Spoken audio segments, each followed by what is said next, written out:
Renungan Malam Seiman yang ditulis oleh Dr. Kathleen Dewijaya Kuntaraf dan Pendeta Dr. Jonathan Kuntaraf berjudul Menjadi Satu Daging.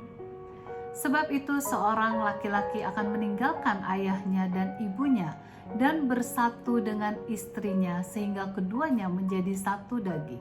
Kejadian 2 ayat 24. Renungan malam ini masih membicarakan mengenai pernikahan suami istri yang menjadi satu daging. Hubungan ini menunjukkan suatu ikatan tubuh, pikiran, dan emosi yang akrab. Marilah kita lihat akan rencana Tuhan dalam hubungan suami istri tersebut.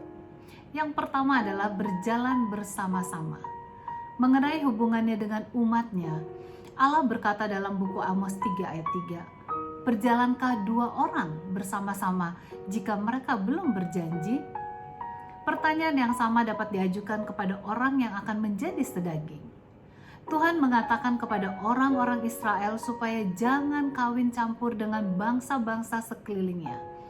Sebab mereka akan membuat anakmu laki-laki menyimpang daripadaku, sehingga mereka beribadah kepada Allah lain.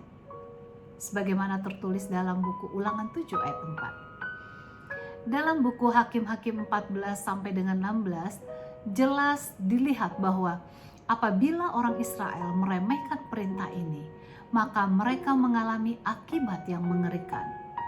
Paulus juga mengulangi prinsip ini dalam istilah yang lebih luas yang tertulis dalam 2 Korintus 6 ayat 14. Janganlah kamu merupakan pasangan yang tidak seimbang dengan orang-orang yang tidak percaya. Dengan demikian sangat jelas, orang Kristen hendaknya menikah dengan seorang yang seiman. Nah, yang kedua, berdiri bersama-sama untuk menjadi sedaging. Dua insan itu haruslah setia dengan sungguh-sungguh terhadap satu dengan yang lain.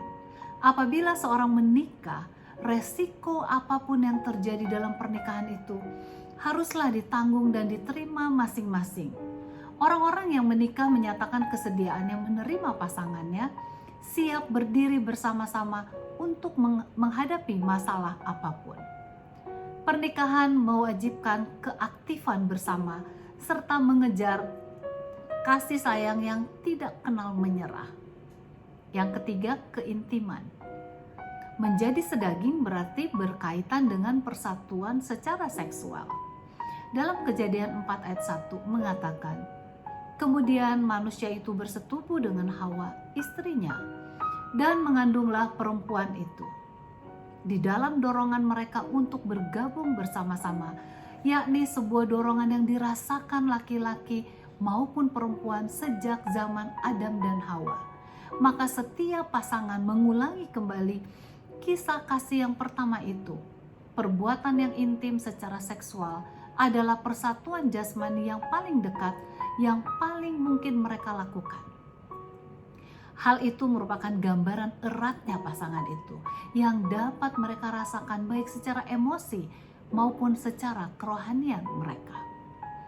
Kasih sayang yang terdapat dalam keluarga Kristen haruslah ditandai dengan kehangatan, kegembiraan, dan kesukaan sebagaimana yang tertulis dalam buku Amsal 5 ayat 18 dan 19.